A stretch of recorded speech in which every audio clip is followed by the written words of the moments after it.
Ya menurut gue the best bet itu Petro sih. Petro ya. Menurut gue nomor 1 best bet Petro. Karena ini kalau liquidity sweep, ini pas banget. Liquidity sweep, institusionalnya makanin barangnya retail. Jadi sebenarnya kalau besok rebound ini paling make sense. Dan dia turunnya lebay 9% kan. Terus kalau kita lihat dari rally-nya let's say 11 September sampai hari ini gitu ya, sebenarnya masih banyak kepentingan juga. Tuh, lu lihat. HP BK 2T, BK 232M, TP 536, AK 264M. Dan kalau kita lihat sebenarnya average mereka masih lumayan tinggi. Jadi sebenarnya kalau ini langsung dihancurin sekarang, dibikin jadi 0, menurut gue less likely. Dan kalau kita mikir gitu ya, let's say besok jebol lagi 5200 ini, ya kan? 500 besok jebol, lu closing di bawah 5200. Ini target koreksi lu minimal ke sini, George. set 4200, 15% ke bawah. 50% dari average HP sekarang ya. Which is kalau misalkan nih big playernya beneran besok ngejebolin, mereka nggak mau nahan ini. Lu bayangin nih, mereka nggak mau tahanin dia di 5500. Mereka suffer lagi. Mereka minus 20% lagi.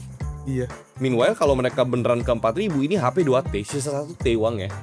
Sekonglo-konglo mereka tetap 1 triliun ya. Ini uang beneran loh, Iya. ya kan? Jadi menurut gua nih mostly asing HP-nya pada nyangkut di atas. I think they gonna fight sih menurut gua ya. Karena kalau kita mikir pakai logik aja, ini 13.000. Harga sekarang udah 60%. Ya kan? Kalau misalkan ke 4.000, which is mungkin juga, cuma kan kita sekarang ngitung probability kan. Yes. Turunnya 67%. Ya, mungkin aja. Betul. Cuma kan kalau kita boleh mikir, ini sebenarnya belum confirm breakout, belum confirm breakdown supportnya. Ada probability selama dia besok bisa rebound, breakdownnya cancel gitu. Masih ada probability. Konfirmasi apa? Kalau besok Petro merah dan dia closing daily di bawah 5.200, itu pure busuk. Pure busuk kayak itu. Pure busuk gua kasih aja. Jadi contoh gini, misalkan besok pagi dia rebound 5550. Terbang misalkan sampai 5800 kebentok. Terus dia endingnya closing di bawah 2200. Itu busuk, pure busuk. Iya. Lu at least cabut harus bawa barang.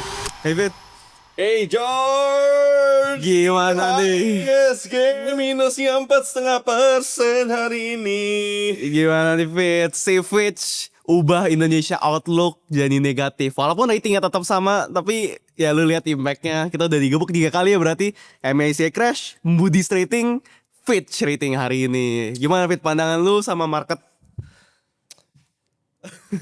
Ini masih AI 2 hari. Ya, Dikasih rebound 1%. yes. Digebuk Moody's lagi 5%. Hari ini Fitch 4,5%. Walaupun abis Moody's gebuk kita, besoknya sih rebound 2,5%. Jadi semoga besok rebound juga nih. Semoga ya. Oke, serious notes. Kenapa all these Moody's and Fitch downgrade outlook kita ke negatif? Itu bad for us.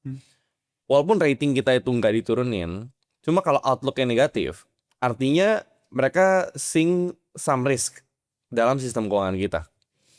Yang gue takutin adalah mereka kan selalu ngomong tentang kok balance sheet negara lu tuh kurang strong gitu. Dan itu ditakutkan ketika balance sheet kita itu kurang bagus gitu ya. Uang yang mereka taruh di kita dengan membeli hutang kita, which is Indonesian bonds, itu at risk. Jadi mereka nggak suka akan hal itu gitu loh. Nah kalau misalkan mereka beneran turunin rating kita, otomatis kan kita harus ngasih yield yang lebih tinggi. Karena kalau di bonds itu logiknya semakin jelek rating lo harus ngasih yield yang lebih tinggi karena risknya semakin tinggi juga. Sebanding kayak gitu. Nah otomatis kan cost of funds kita ketika kita menjual bonds negara kita ke asing adalah akan naik gitu loh cost of funds-nya. Dan ketika ada terjadi outflow dari bonds market kita, itu outflow bisa lebih besar daripada equity market. Jadi yang akibatnya apa? Ini akan jadi domino effect. Bonds-nya keluar, otomatis orang buang IDR ubah ke USD, otomatis currency-nya akan melemah. Hari ini rupiah beberapa hari terakhir sempat mau ngetes ngancurin 17.000-nya as resistance. Tapi kalau kita ngeliat kan sebenarnya BI-nya intervensi terus setiap 17.000. Makanya pas 17.000 langsung turun, 17.000 langsung turun. Implikasi negatifnya apa kalau currency kita hancur? Kalau currency kita hancur, otomatis akan terjadi outflow juga di capital market. Karena logiknya adalah kalau misalkan orang asing gitu ya, mereka masuk, mereka kan pegang dolar. Kalau mereka tukar ke IDR untuk membeli saham kita, mereka tuh udah bukan cuma ngitungin company risk, tapi mereka juga harus ngitungin currency risk juga. Bener. Jadi itu double tuh. Instead of mereka ya udah mereka beli US stocks, terus mereka pegang USD.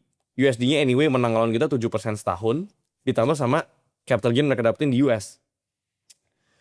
Karena kenapa emerging market seperti Indonesia itu menarik? Karena kita kan providing GDP growth yang lebih tinggi, yang lebih sehat daripada developing market. Oke, nggak lebih sehat lah, lebih tinggi kayak gitu kan. Dan punya potensi pertumbuhan yang lebih besar. Tapi ketika pertumbuhan GDP-nya itu diiringi dengan risk daripada currency kita yang terus melemah, itu yang ngebikin kita tuh jadi kurang seksi di mata asing. Jadi this whole of domino effect yang mungkin ngebuat market lumayan ketakutan ya. Kayak gitu. Tapi but still it's still an outlook, which is kita masih punya kurang lebih 1 tahun lah ya untuk berbenah sih. Kalau menurut lo overall market gimana nih Fit? IHSG dulu deh. Oke, IHSG kalau kita ngeliat sebenarnya memang udah cukup tertekan ya semenjak ada this geopolitical crisis antara US, Israel dan Iran gitu kan. Kalau kita ngeliat IHSG itu sebenarnya sudah drop 11% dari topnya di 24 Februari. Berarti kurang lebih belum 1 bulan ya. Berapa ya, Seminggu terakhir lah. Seminggu terakhir yang baru benar-benar hancurnya kan dari sini ya. Tapi kurang lebih dalam 1 bulan IHSG pergi dari 84 sampai 75 dengan drop kurang lebih 11%. Nah, hari ini IHSG itu rebound persis di 7491 ya, 74 area sini 7470 sampai 7500 pas. Which is itu juga kemarin merupakan bottom ketika MSCI crash. Nah, semoga ya hari ini juga sudah menjadi bottom. Karena kalau amit-amit besok kita merah lagi dan apalagi terutama ya 7470-nya itu tembus, berarti target koreksi berikutnya bisa jadi sampai target koreksi pertama kurang lebih 7230 sampai 7250. Kalau itu tembus juga, wah itu bisa dalam sih. 6950 lalu 6750. Lumayan dalam sih kalau ini tembus nih lumayan dalam. Karena logiknya kemarin MSCI crash aja dia rebound di situ. Kalau ternyata besok jebol lagi, sesimpel nggak ada yang mau cover buy aja. Terus gimana nasib saham-saham banking, saham-saham konglo dan lain-lain teman Fit? Oh pasti, ya kalau IHSG hancur kan pasti hancurnya karena mereka. Iya. Kan basically IHSG ini kan di-drive sama mereka-mereka juga gitu kan. Cuma gue punya cukup conviction untuk bilang at least besok ada rebound sih. At least besok rebound. Mungkin saya satunya rebound, saya sih dua jujur juga nggak tahu. Tapi gue ada feeling yang cukup kuat 7450 sampai 7500-nya ini dijagain. Ya. Karena kalau kita ngelihat buangan hari ini gitu ya. Kita kan sebenarnya pengen tahu kenapa IHSG bisa turun sampai 4,5% sih. Emang sejelek apa sih beritanya? Atau market lagi overreaction aja? Ini emang asingnya pengen buang barang apa kayak gitu kan? Berarti kan kita bisa cek dari let's say kita ngomong big banks dulu lah ya. Yes. BMRI. Memang betul. Asingnya memang ada buang, ya kan? Kalau kita lihat foreignnya, betul. ZPAK KZ buang. But on the other hand, BKIUAG-nya juga tetap beli gitu loh. Jadi sebenarnya kalau kita ngelihat dari overall domestic sama foreignnya, nggak sejelek itu gitu loh. Nggak sejelek itu yang sampai ngejustifikasi IHSG itu turun 4,5%. Terus kalau kita ngelihat Konglo yang buang ya, kita lihat ya. Petro tuh foreign malah net buy loh. Big accumulation ya? Iya. Akum loh foreignnya. AK, CC, BK, ZP, MG. Yang buang XL, YP, XC, CP, PD, OD, LG. Retail semua. Retail semua. Menurut gua, kalau kita ngeliat dari patternnya, ini Petro akan jadi liquidity sweep menurut gua. Maksudnya apa liquidity sweep? Ini liquidity sweep dia closing di atas di bawah 550. Logiknya kan adalah ini dia breaking down daripada support kuatnya. Betul. Ya kan? Nah tapi harus di notes adalah 5200-nya dijagain. Jadi menurut gua ini mungkin dia closing sengaja dibikin jelek ya. Tapi kalau besok pagi ternyata dia berhasil rebound dan berhasil main di atas 55-50, ini kan berarti dia terjadi fake out. Terjadi fake out, which is dia bisa masuk balik ke range-nya, which is ada potensi dia ranging di area sini. Ini kan sideways box-nya kalau lihat. Ya kan? Yes. 7.700 sampai 5550 ini merupakan sideways box-nya Petro. Jadi menurut gua kalau memang ternyata hari ini liquidity sweep, which is dari 7.900, Petro itu sudah turun kurang lebih 33% dalam jangka waktu 2 minggu. 33% 2 minggu. Terus kalau kita ngeliat sebenarnya 2 hari terakhir ya. Ya, kemarin kan XL yang makan banyak kan, akannya buang. Hari ini, XL cut loss, akannya beli, ya kan? Jadi menurut gua kemungkinan besar ya hari ini turunnya overreaction. Jadi kalau misalkan Petro besok rebound ke atas 550 dan berhasil bermain di atas itu, kita harus berani bet sih menurut gua. Most likely fake out aja ya, Fit. Most likely. Tapi kalau ternyata besok dia tidak kuat closing hijau di atas 5550, kita juga cut. Tapi as long dia bisa kuat above 5550, gue lumayan pede hari ini itu fake out. But again, stock market is all about probability game. It's all probability. There's nothing yang pasti gitu. Jadi gue tidak bisa ngomong kepastian juga. But one thing I know for sure adalah kita harus tahu psychology kita sendiri. Jadi kita harus tahu datanya. Datanya adalah, oh ini mostly panic sell retail yang ngebikin Petro hancur 9%. Kenapa asingnya beli tapi merah? Karena sesimpel, asingnya nggak mau beli HK. Asingnya tempel bid aja. Karena mereka tahu market panik. Ngapain mereka HK pertanyaan gue? Kalau lu bisa dapat barang murah, tempel aja bidnya. Iya dong, logiknya kayak gitu kan? Ya kan? Coba kita lihat lagi, misalkan Dewa gitu ya.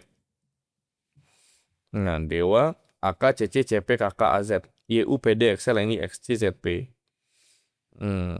Dewa juga sebenarnya mirip sama Petro. Cuma menurut gue lebih seksi Petro. Walaupun Dewa 460 ini juga kelihatan dijaga ya. Tapi Dewa kalau kita ngelihat, foreign-nya PD, YU-nya domestik, CGS ya. Ya Dewa juga sebenarnya quite interesting ya. Cuma kalau dibanding Petro, gue lebih suka Petro sih.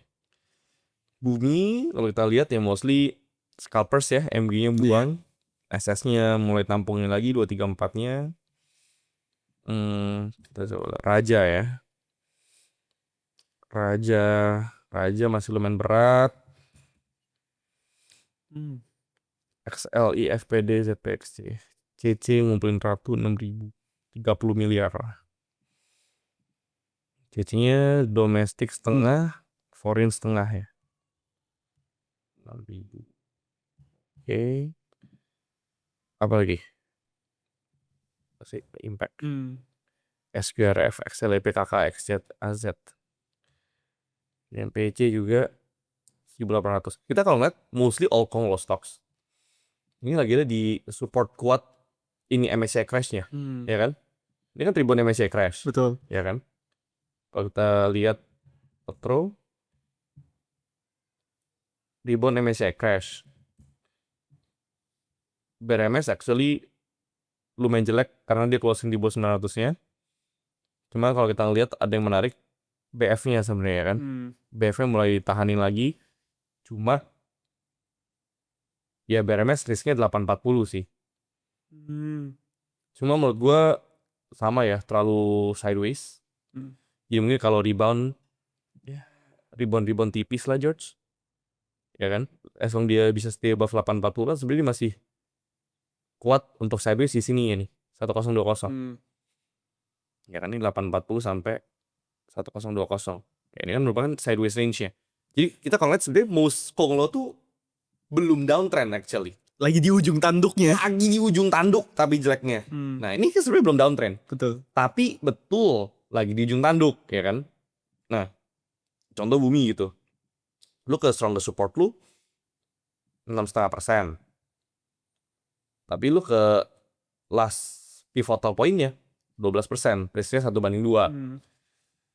Terus Bumi menurut gua masih terlalu early ya. Dan upside-nya juga udah nggak gitu gede sebenarnya. Jadi Bumi menurut gue rada nanggung. Ini kan tanggal 4 Maret ya. Yes. Ya menurut gue the best bet itu Petro sih.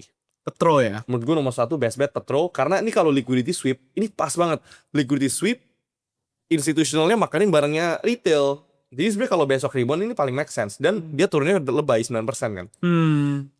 Menurut gue kalau turun lebay ya. Terus kalau kita lihat dari rally-nya let's say 11 September sampai hari ini gitu ya. Sebenarnya masih banyak kepentingan juga. Tuh, lu lihat. HP. HP BK 2T, BK 232M, TP 536, AK 264M. Dan kalau kita lihat sebenarnya average mereka masih lumayan tinggi. Jadi sebenarnya kalau ini langsung dihancurin sekarang, dibikin jadi 0, menurut gue less likely. Dan kalau kita mikir gitu ya, let's say besok jebol lagi 5200 ini, ya kan? 500 besok jebol. Lu closing di bawah 5200. Ini target koreksi lu minimal ke sini, George. Set. 4200. 15% ke bawah. 50% dari average HP sekarang ya. Which is kalau misalkan nih big playernya beneran besok ngejebolin, mereka nggak mau nahanin nih. Lu bayangin nih, mereka nggak mau tahanin dia di 5.500. Mereka suffer lagi. Mereka minus 20% lagi. Iya. Meanwhile kalau mereka beneran ke 4.000, ini HP 2T, sisa 1T uang ya. Sekonglo-konglo mereka tetap 1 triliun ya. Ini uang beneran loh, Iya. ya kan? Jadi menurut gua nih mostly asing HP-nya paling nyangkut di atas. I think they gonna fight sih menurut gua ya. Karena kalau kita mikir pakai logik aja, ini 13.000. Harga sekarang udah 60%. Ya kan? Yes.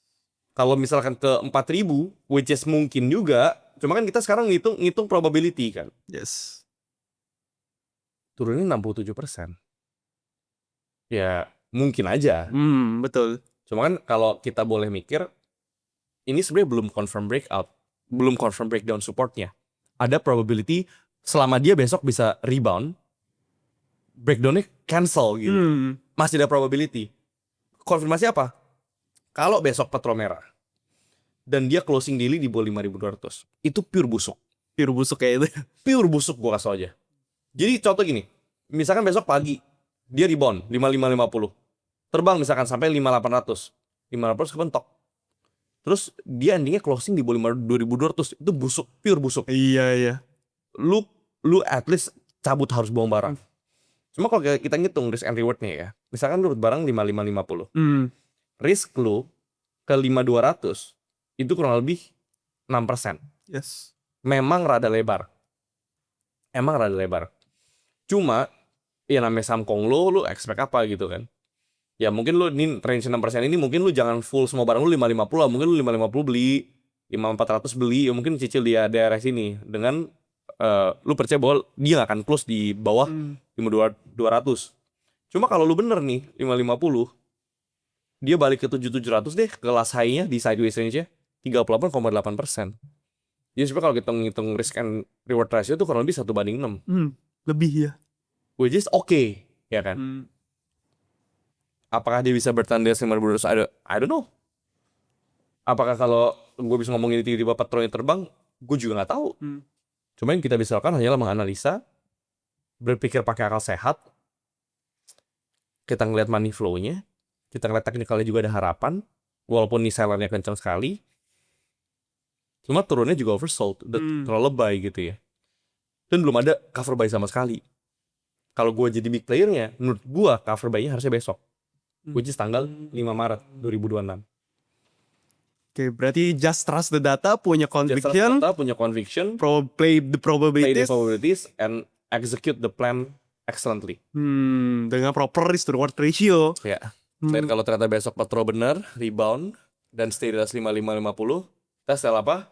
Dansa Kuduro. Gas, ya. Menurut gua, for Konglo, the best bet ini. dari chartnya sih ini ya. Iya. Karena ada potential liquidity sweep. Yang lain gue takutnya masih di liquidity dulu nih ya kan. The best bet Petro. Mungkin second best bet justru menurut gue Dewa, bukan Buminya. Kenapa? Lu lihat deh garis gue yang minus 14% itu. Iya. Itu gue Persis. pas webinar. Betul. Gue ngomong ke Dewa masih ada potensial turun deh. Hmm. Gue bilang kayak masih ada potensial turun kalau dia ke arah 450 460 sepertinya menarik. Dan hari ini kita lihat bottomnya berapa? 450. 450. Persis. Seperti apa yang gue sebut di webinar. Rebound sedikit ke 466. Walaupun nih yang kalau lihat Overall penggeraknya retail ya. retail semua Kaya-kaya ya ternyata.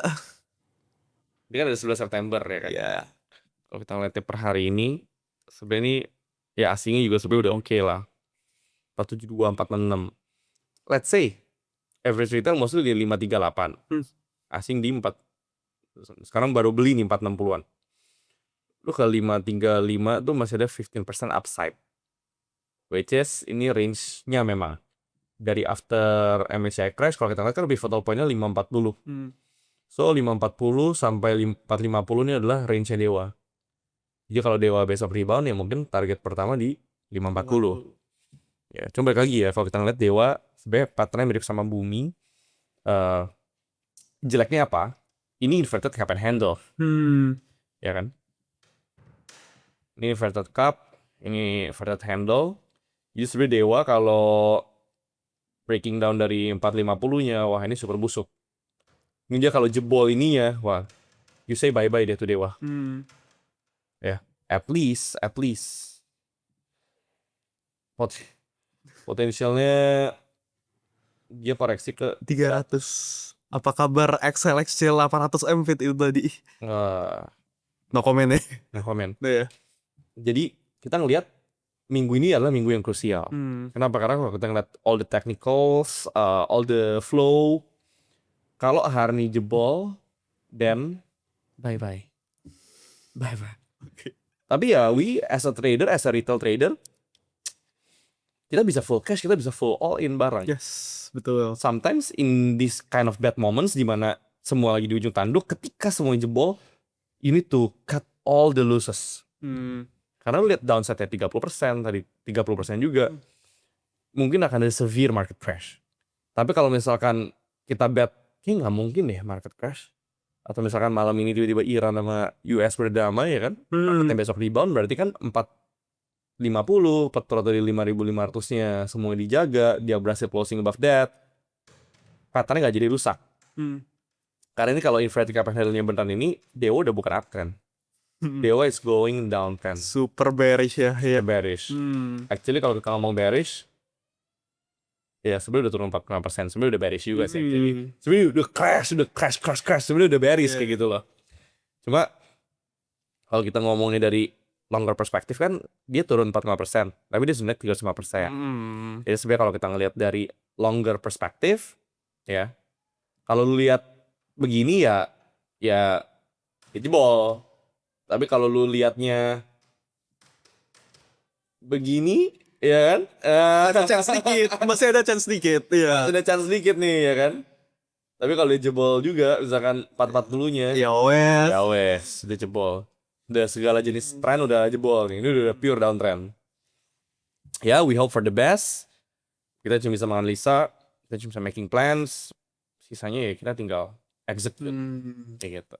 Ya mungkin teman-teman di sini yang baru trading ya Fit, mungkin ngerasain kalau misalnya market itu seenak itu Fit kayak pas trading di September, Oktober. Tapi gimana menurut lo market? Apakah sekarang baik-baik aja atau enggak atau gimana? Betul. 29 Oktober Dewa itu 302. Ya. 29 Desember Dewa itu 690. Berarti dari mungkin orang baru pada main saham di sini 290 ya kan. Diterbangin 2 bulan naik 137%. Siapa yang gak sombong? Betul. Iya kan? Semua orang ngerasa pintar, semua orang ngerasa jenius Fit. Lu merasa jenius baru masuk saham. Sekarang baru mulai merasa bodoh. Itulah Dunning-Kruger effect ya. Dunning-Kruger effect. Tapi menurut gua lebih baik merasa bodoh daripada merasa pintar. Tuh. Iya kan? Betul. Ya. Portofolio segede gua aja, di umur gua aja, gua masih merasa bodoh. Seriusan? Padahal kalau kita ngomong ya, umur 25, portofolio sebesar gue pure self-made, gue cuma kenal 2 orang sih selain gue. 2 orang doang? 2 orang doang. Di Indonesia? Jadi kita bertiga mungkin top 3 di Indo. Di umur kita self-made dengan portofolio segede kita. Itu top 3. Sisanya gue nggak pernah dengar ada orang selain 2 orang yang gue kenal ini yang lebih gede dari kita. Mungkin gue belum kenal, mungkin izin. Tapi kalaupun memang portofolio besar itu harusnya gue kenal, izin ya kan. Jadi ya, just keep learning, stay humble, stay learning. Jangan pernah berpikir, oh kita udah hebat, kita udah sukses, kita udah kaya. Oh damn, the market gonna humble you so fast man. Kalau berpikir kayak gitu. Iya. Ya, we need to stay learning. Setuju. Takut gue udah pernah cerita kan, Pak Hermanto Tanopo dulu itu orang yang ke-9 di negara ini. Dia nonton talk show kita yang kayak sekarang. Iya. Orang terkaya ke-9 di negara ini, kalian bayangin. Itu uang beliau berapa puluh ratus triliun gue nggak tahu, ya kan? Nonton talk show ini, masih sempetin waktu buka YouTube nonton talk show David dan George, ya kan? Orang-orang kadang merasa dirinya terlalu pintar, terlalu cepat. Belum waktunya. Lu kalau belum punya cash minimal 100 miliar, lu gak semester itu actually. Yang kayak lu bilang ya, there's levels to this game. There's levels to this game, man. Waktu gue punya 10 miliar, I think I'm the smartest motherfucker on earth. Ternyata 10 miliar hanyalah serpihan debu gitu. Waduh. After gue punya 100 miliar, gue pikir I'm the smartest motherfucker on earth. Habis ngobrol sama yang punya puluhan ratusan triliun, ternyata gue bagian. Ternyata uang gue tuh uang mainannya mereka, ya kan. There are levels to this game. Gila ya. Dari situ gue kayak, oke, gue gak mau merasa pintar. Enough.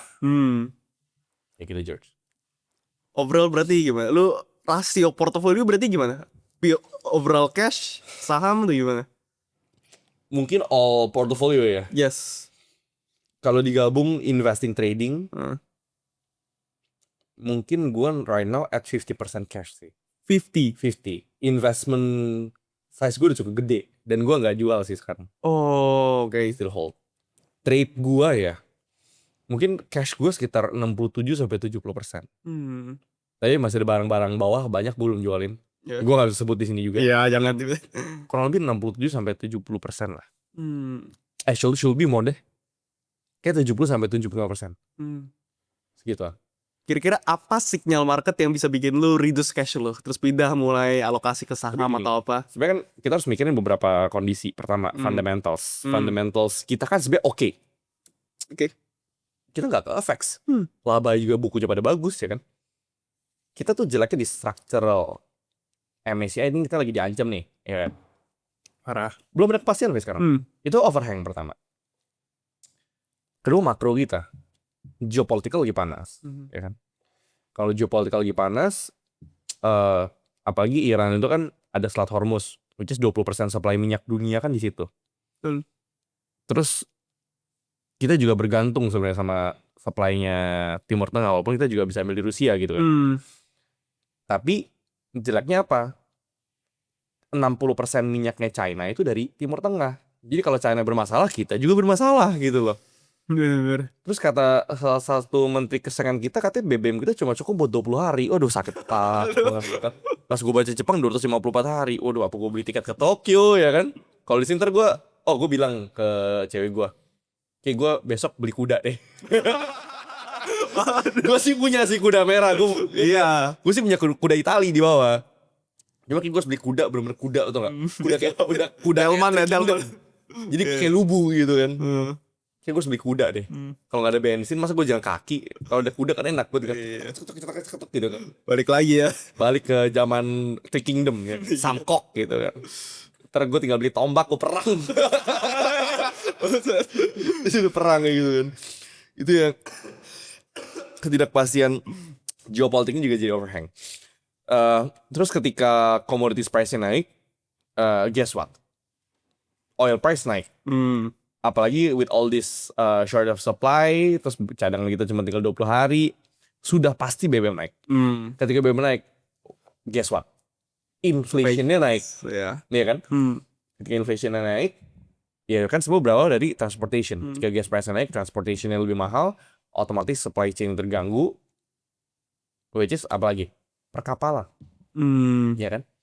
bahan bensin untuk kapal charter rate-nya juga pasti naik. Otomatis kalau transportation semua yang biayanya naik, otomatis kan semua barang-barang yang kalian konsumsi di Ambon, di Medan, di Papua itu akan naik. Betul. Karena supply chain juga mostly di Jawa gitu kan. Dia kalau mau kirim-kirim ke penjuru Indonesia dengan charter rate yang naik pasti harganya lebih mahal. Ketika inflation naik, pertanyaan gue simple.